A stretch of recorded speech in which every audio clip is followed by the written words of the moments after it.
Assalamualaikum warahmatullahi wabarakatuh. Kembali lagi di channel Mat IDN. Di video kali ini akan dibahas lanjutan dari pembahasan soal seleksi mandiri UNES 2018 bidang sosum matematika.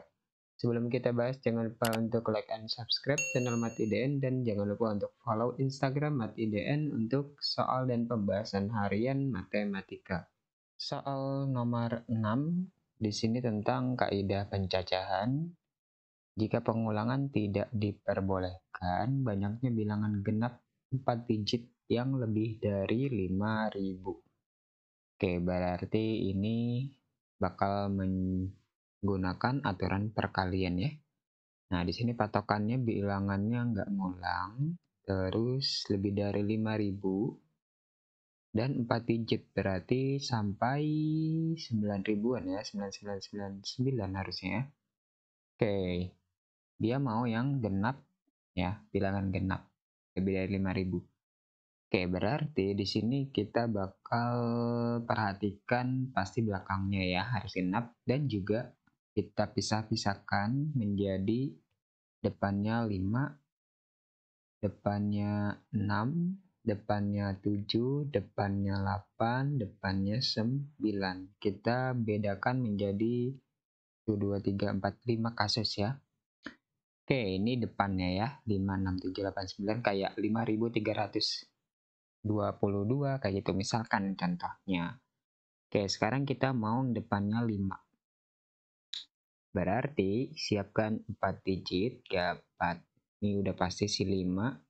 Ini yang belakang ini harus genap ya, genap.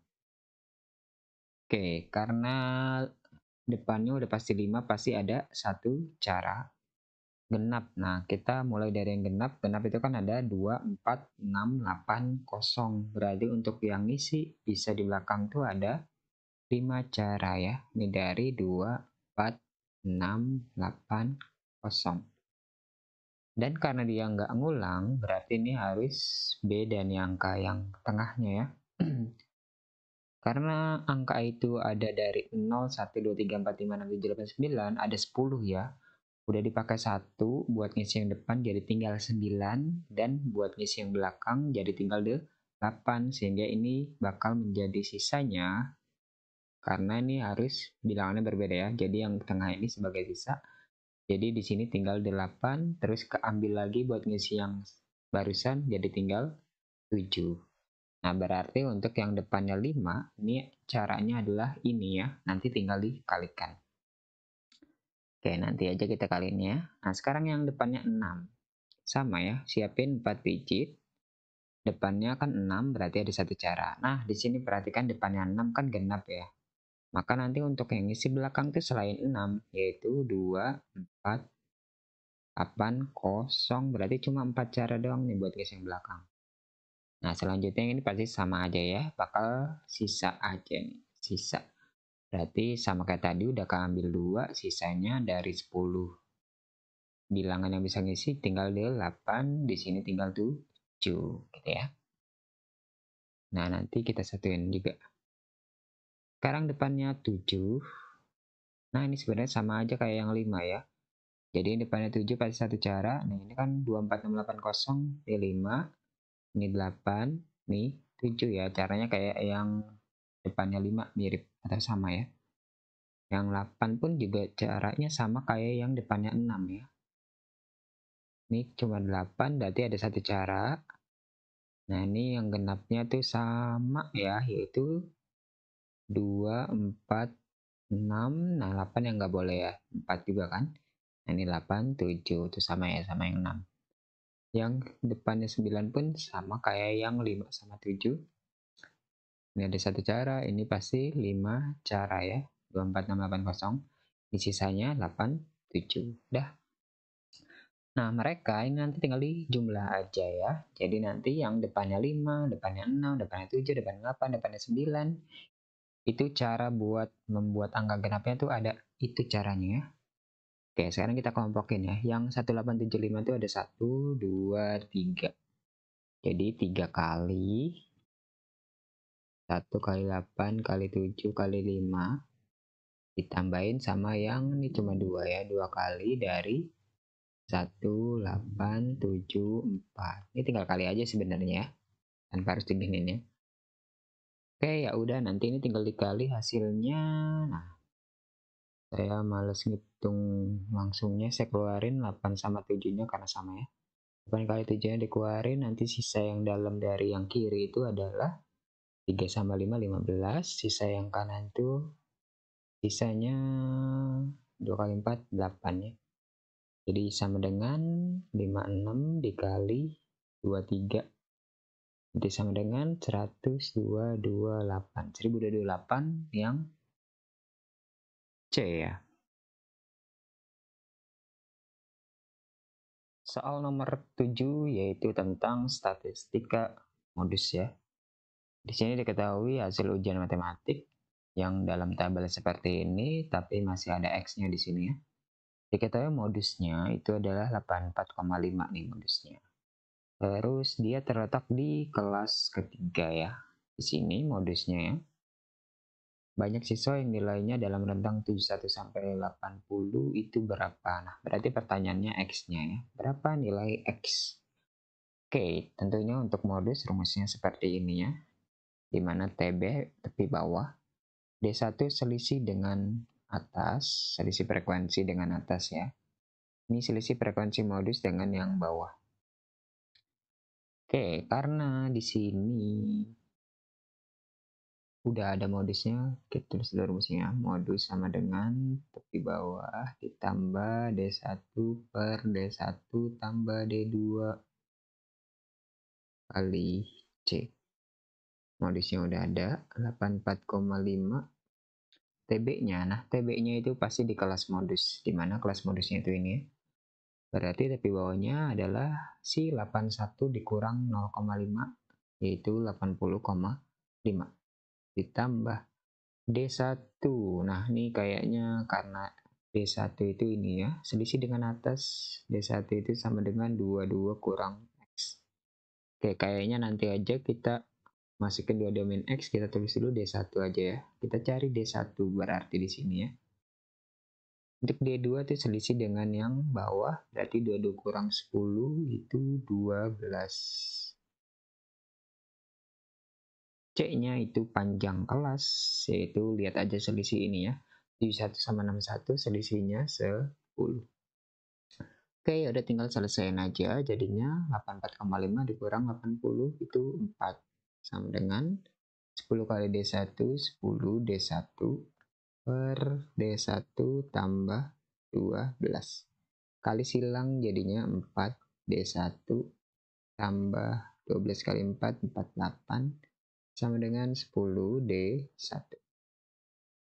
Berarti kita dapat 4-nya pindah jadi 6 D1 sama dengan 48. Berarti D1-nya sama dengan 48 bagi 6, 8. Oke, tapi bukan 8 jawabannya, tapi karena D1-nya sama dengan 22 min X, berarti D1-nya itu kita dapat 8 sama dengan 22 min X. Berarti X sama dengan 22 kurang 8 itu adalah 14. Oke, jadi banyak siswa yang rentang di 71 sampai 80 adalah 14 yang B. Soal nomor 8 yaitu tentang logika matematika, di mana diketahui premis 1 dan premis 2 sebagai berikut ini ya. P1-nya adalah jika X bilangan caca maka X lebih dari sama dengan 0, dan premis 2-nya X kurang dari 0, simpulannya dari kedua premis di atas itu apa?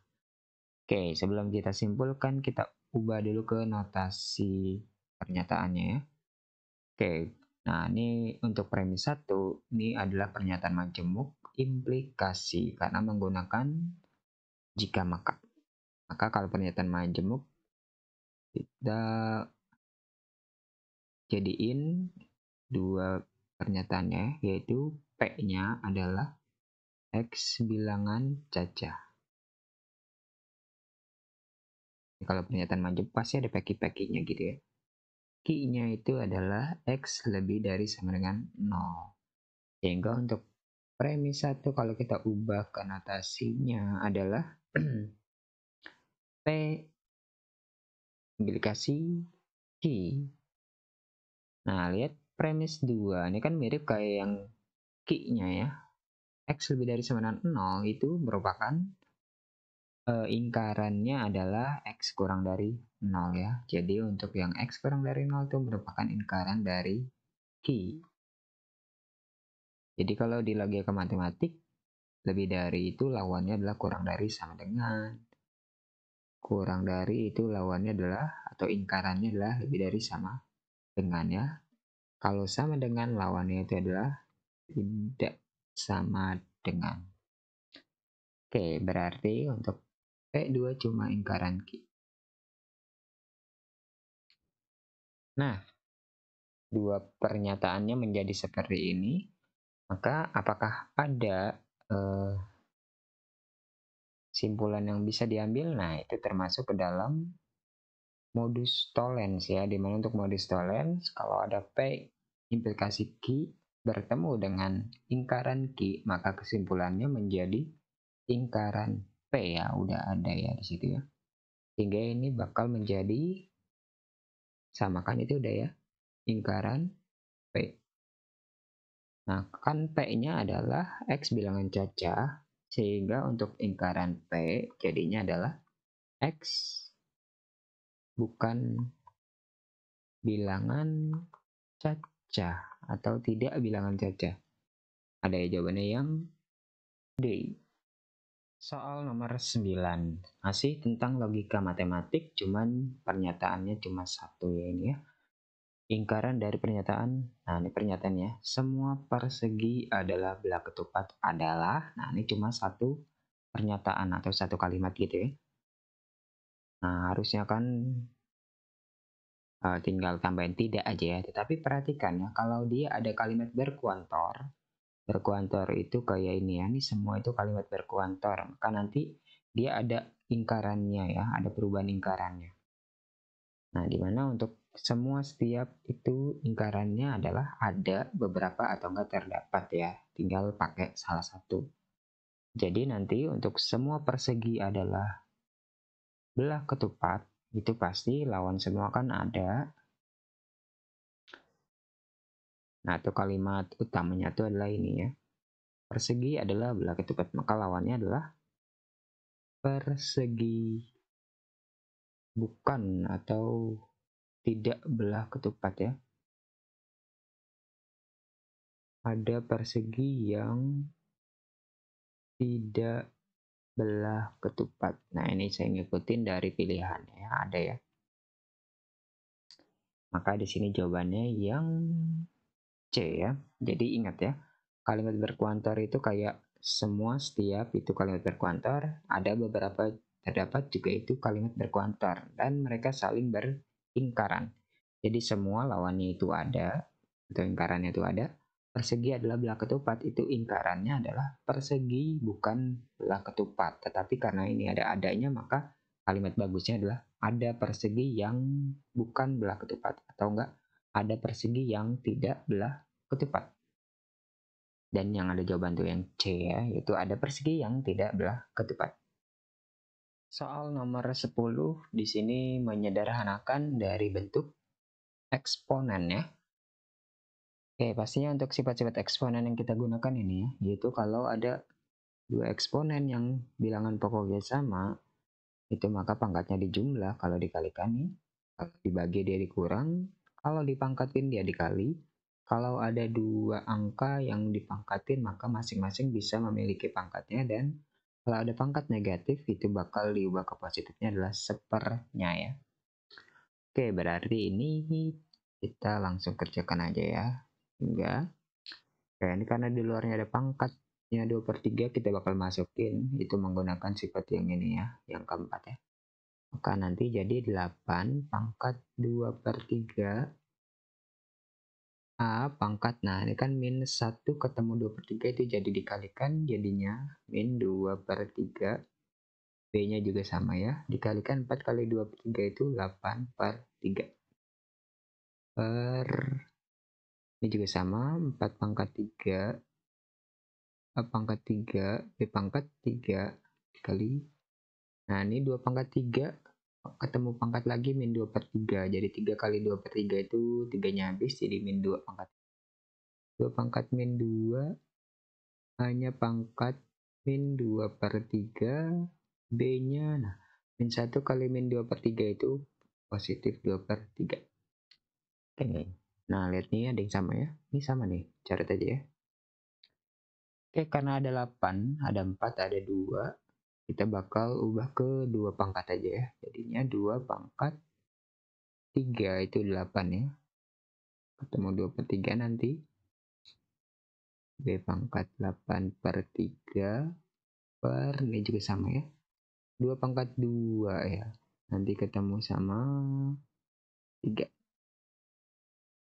A pangkat 3, B pangkat 3, 2 pangkat min 2 sama B pangkat 2/3. Oke, kita sederhanain dulu si 2 pangkatnya ya. Ini jadi 2 pangkat berapa nih? 2 ya. B-nya 8/3. Nah, ini 2 pangkat 6 dikurang 2 pangkat 2. Jadinya 2 pangkat 6 dikurang 2, 4 ya. A pangkat 3. Nah, sekarang B pangkat 3 ketemu B pangkat 2/3 di bawah tuh ya. Jadi pangkatnya dikali tuh ya, karena sama-sama di bawah. Kita belum ke atas nanti ya. 3 ditambah 2/3 berarti 9, 11 ya. Jadinya 11/3 ya. B pangkat 3 ketemu B pangkat 2/3. Oke, berarti ini jadinya. Nah, sekarang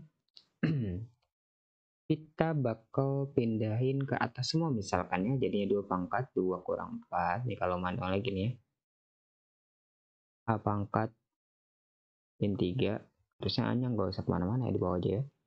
B-nya juga 8/3 dikurang 11/3. Jadi sama dengan 2 pangkat min 2, A pangkat min 3, B pangkat min 3/3 ya, min 1 ya. Sehingga sama dengan, nah, pangkatnya negatif kita ubah ke positif, semuanya pangkatnya negatif ya. Jadi separ semua tuh ya, separ. 2 pangkat 2 itu 4 di bawah. A pangkat min 3-nya ke bawah jadi A pangkat 3. Dan B pangkat min 1 ke bawah jadi B pangkat 1.